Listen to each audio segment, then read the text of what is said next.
Bem-vindos, minhas caras e meus caros, a mais um vídeo do canal de Calcular da UFPA.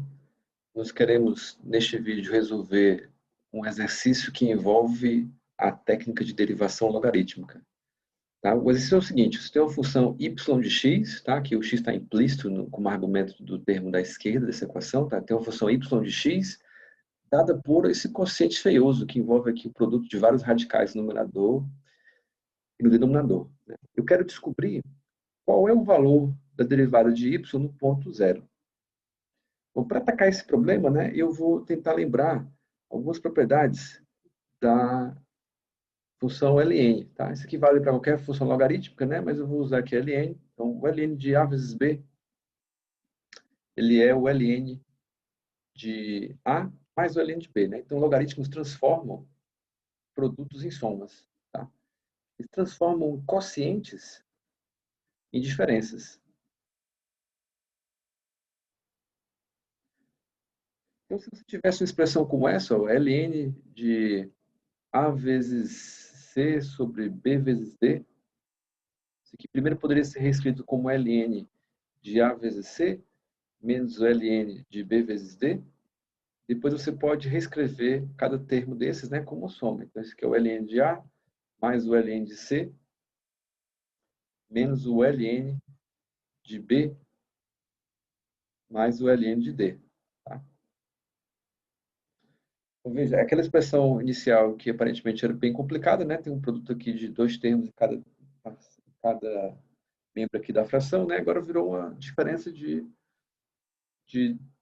dois termos, né? Então, tem ln de A mais ln de C menos ln de B menos ln de D. Tá?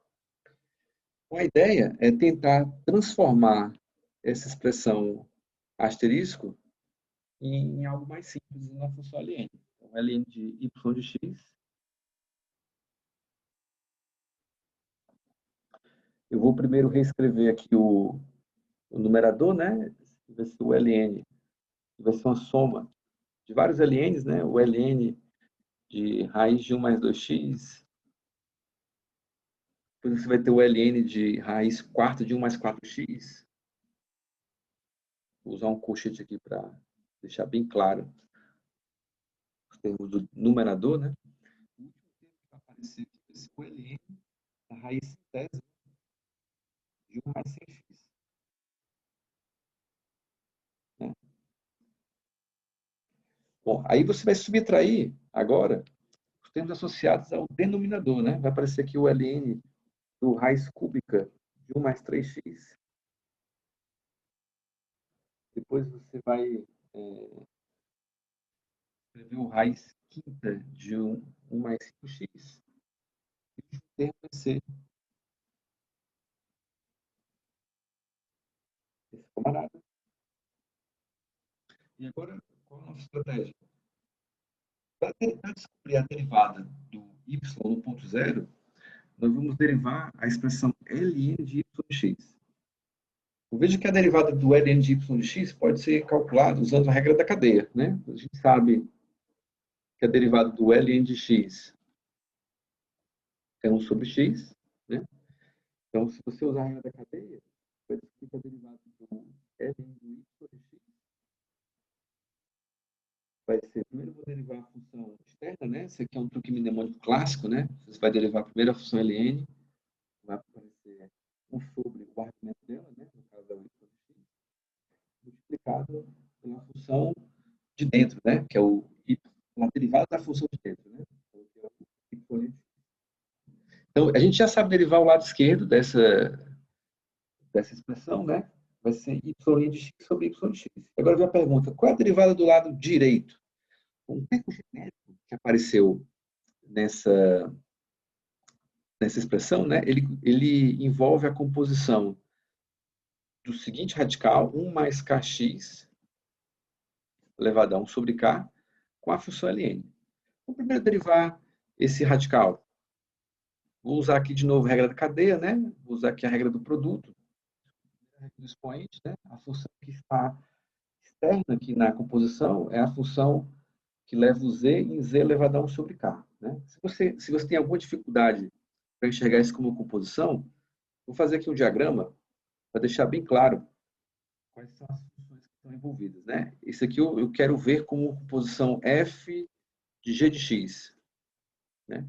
Quem é a função f, quem é a função g? Bom, a primeira função que eu estou considerando é a função que leva o x e 1 mais kx. Essa função eu vou chamar de g.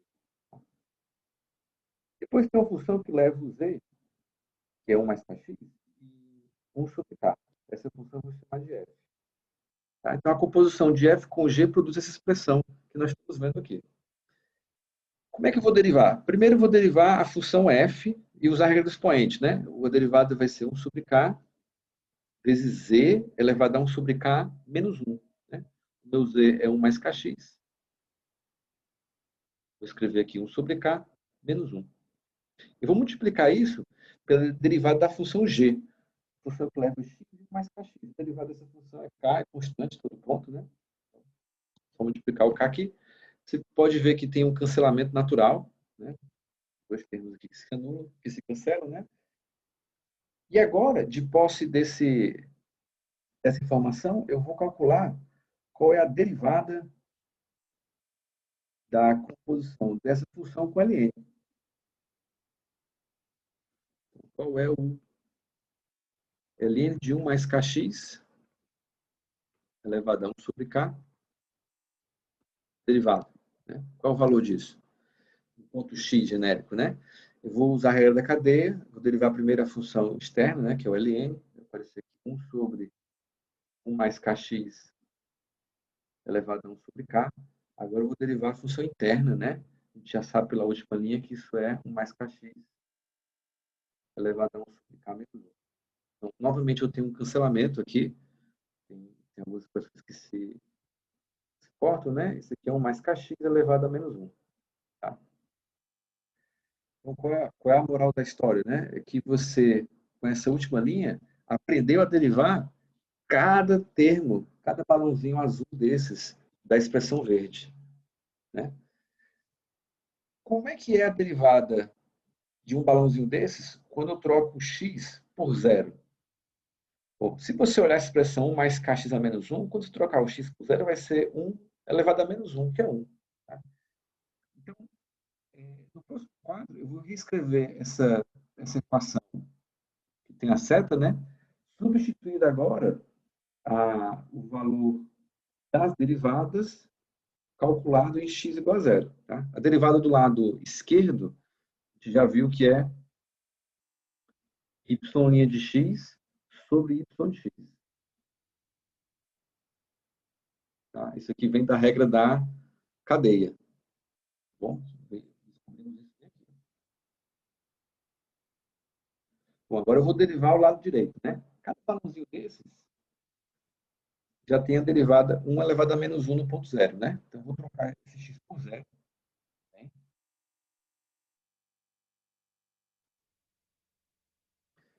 E aí, no primeira soma do coeficiente, né? Eu vou ter várias parcelas iguais a 1. E vou subtrair essas parcelas, também uma soma de várias parcelas iguais a 1. Né? Quantas parcelas eu tenho aqui no primeiro membro? Exatamente a quantidade de radicais que aparece no numerador. Né? São 50 radicais aqui. Né? No denominador também, eu tenho 50 radicais. Tá? Então você vai ter aqui 50 menos 50, isso é zero. Isso quer dizer então que o y' de zero é 0 vezes y de zero. Isso aqui encerra o problema, né? Você calculou a derivada do ponto zero e dá zero. Tá bom?